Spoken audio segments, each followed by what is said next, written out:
Dear students, today I am going to tell you in this video some important pair of words in English with sentences. यानी मैं आपको important pair of words बताऊंगा. Pair of words आपको पता है जिनकी sometimes sounds एक जैसी होती हैं, बिल्कुल उनके बोलने में तलफ़ुज़ में कोई फ़र्क नहीं होता, लेकिन उनके मीनिंग्स में फ़र्क होता है. और समटाइम ये होता है कि वर्ड्स भी डिफरेंट होते हैं और उनके मीनिंग भी डिफरेंट होते हैं. So I will explain these pair of words with the help of sentences for you. So let us start our video. पहला जो पेयर है वो है डिनाई और रिफ्यूज़. Deny, refuse. उर्दू में दोनों का मतलब होता है इनकार करना. डिनाई का मतलब इनकार करना, रिफ्यूज़ का मतलब इनकार करना, लेकिन इंग्लिश में फ़र्क है.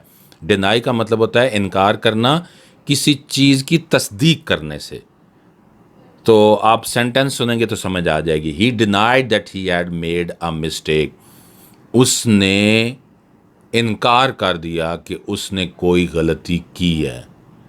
तो उसकी गलती थी, लेकिन उसने मानने से इनकार कर दिया, उसकी तस्दीक करने से इनकार कर दिया.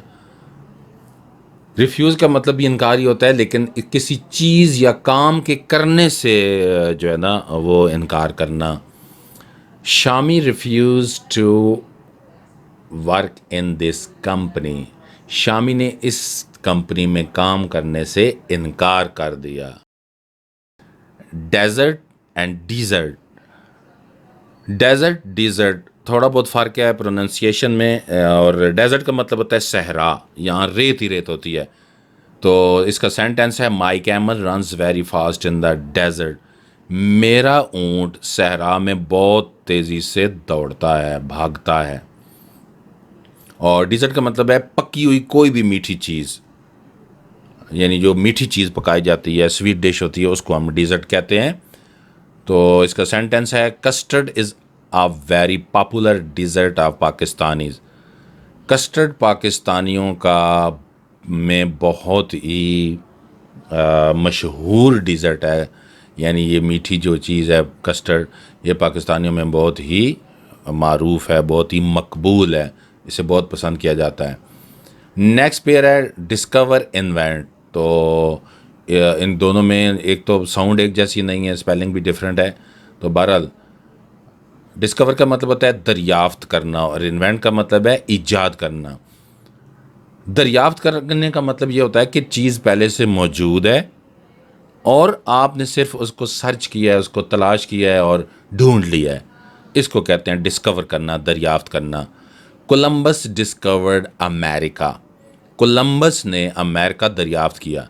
इसका मतलब क्या हुआ कि दुनिया के नक्शे पर अमेरिका कहीं भी नहीं था, लेकिन बहरहाल मौजूद था, पहले से मौजूद था, और कोलंबस ने उसको डिस्कवर करके बताया लोगों को कि ये अमेरिका है. इन्वेंट, इन्वेंट का मतलब ईजाद करना कि चीज़ पहले से मौजूद नहीं है, बिल्कुल एक नई चीज़ लेकर आना. जिस चीज़ का वजूद ही नहीं था उस चीज़ को लेकर आना, बना लेना, ईजाद करना. सो इसका सेंटेंस है Edison invented the electric bulb.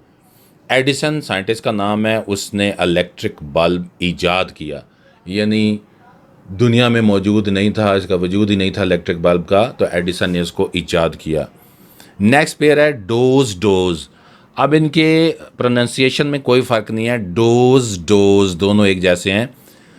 Spelling का फ़र्क है. एक डोज DOSE का मतलब होता है खुराक, यानी कोई दवा है या दवाई है, उसकी कितनी खुराकें लेनी है, एक है, 2, 3, 4, सुबह शाम दोपहर कितनी, तो इसको कहते हैं dose. Take 1 dose of this medicine. इस दवाई की या इस दवा की एक खुराक लें. दूसरा डोज है जिसका मतलब होता है ऊँघना, यानी आपको नींद आ जाती है तो आप नींद की कैफियत में जब जाते हैं, इसको ऊँघना कहते हैं. Do not dose in the classroom. आप क्लासरूम में मत ऊँघें.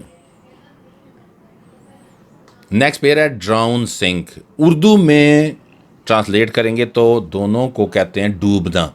ड्राउन का मतलब डूब जाना, डूबना. सिंक का मतलब डूबना. लेकिन इंग्लिश में फ़र्क है. ड्राउन का मतलब होता है किसी जानदार चीज़ का डूबना, और सिंक का मतलब किसी बेजान चीज़ का डूबना. तो ड्राउन का सेंटेंस है his dog was ड्राउन्ड in the river, उसका कुत्ता दरिया में डूब गया। तो ये चूँकि कुत्ता जानदार है इसलिए ड्राउन लगा दिया गया है। इसका सिंक का सेंटेंस है the ship was sinking into the sea. Ship का मतलब बैरी जहाज और सी का मतलब है समंदर। बैरी जहाज समंदर में डूब रहा था। बैरी जहाज चूंकि बेजान चीज़ है इसलिए इसके साथ लग गया सिंक। नेक्स्ट है डुअल और डुएल। थोड़ा बहुत प्रोनाउंसिएशन का फ़र्क है। डुअल आराम से अगर मैं बोलें डुअल और duel, dual duel, dual duel. तो डुएल का मतलब होता है दोहरा या दोरी, और दूसरी डुएल का मतलब होता है लड़ाई। तो डुअल जो फर्स्ट वन है इसकी ट्रांसलेशन, इसके सेंटेंस देखते हैं। His father has dual nationality. उसके वालिद की दोहरी शरीयत है, यानी उसके फादर हो सकता है उनकी शरीयत पाकिस्तानी भी हो और वो इंग्लैंड के भी शहरी हों। तो सम टाइम ऐसे लोग भी होते हैं जिनकी शरीयत दो मुल्कों की होती है, तो हम इसको कहते हैं दोहरी शरीयत। His father has dual nationality, उसके अब्बा जान की दोहरी शरीयत है। और डुएल का मतलब बताया था लड़ाई। दे फॉट अ डुएल, उन्होंने लड़ाई लड़ी, लड़ाई की। एल्डर ओल्डर, बोलने में फ़र्क है, प्रोनाउंसिएशन में तलफ़ुज़ में फ़र्क है। एल्डर का मतलब होता है रिश्ते के लिहाज से बड़ा, और ओल्डर का मतलब होता है पुराना या पुरानी। आई रिस्पेक्ट माई एल्डर्स, मैं अपने बड़ों का एहतराम करता हूँ। मुझसे जितने भी बड़े हैं रिश्ते में मैं उनका बहुत एहतराम करता हूँ। ओल्डर पुराना या पुरानी। This school is older than yours, ये स्कूल तुम्हारे स्कूल से पुराना है। एलिजिबल इलेजिबल, दोनों में थोड़ा सा फ़र्क है। एलिजिबल इलेजिबल, तो एलिजिबल का मतलब होता है अहल, यानी किसी काम करने का अहल, और इलेजिबल जिसे पढ़ा ना जा सके, ऐसी चीज़ लिखाई जिसे पढ़ा ना जा सके। तो एलिजिबल का है he is eligible for this post, वो इस पोस्ट के लिए अहल है, यानी इस असामी के लिए, ये जो नौकरी के लिए पोस्ट आई है इसके लिए वो दरख्वास्त दे सकता है, अहल उसकी अहलियत है। और illegible, your hand writing is illegible, आपकी हैंड राइटिंग, आपकी लिखाई ऐसी है जिसे पढ़ा नहीं जा सकता, इलेजिबल है। अंपायर और एम्पायर। अंपायर एम्पायर, अंपायर का मतलब अंपायर जैसे क्रिकेट का होता है, he is a cricket umpire, यही इसका सेंटेंस है, he is a cricket umpire, वो क्रिकेट का अंपायर है। और दूसरे एम्पायर का मतलब होता है सल्तनत, बादशाहत, शहनशाहत। Rome was a great empire, Rome जो था वो एक बहुत बड़ी सल्तनत थी। So umpire empire. Fair fair, कोई फ़र्क नहीं है बोलने में, दोनों का तलफ़ुज़, दोनों का प्रोनाउंसिएशन सेम है, लेकिन स्पेलिंग का फ़र्क है और डेफिनेटली मीनिंग्स का भी फ़र्क है। तो पहला जो फेयर है उसका मतलब होता है मुनसिफाना, साफ़ सुथरा, अच्छा।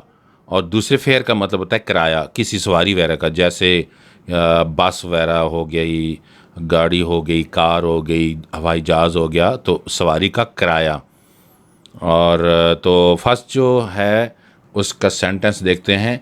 आई लाइक फेयर डीलिंग, मैं साफ़ सुथरी डीलिंग पसंद करता हूँ, यानी मुनसिफाना या अच्छी डीलिंग पसंद करता हूँ लोगों के साथ।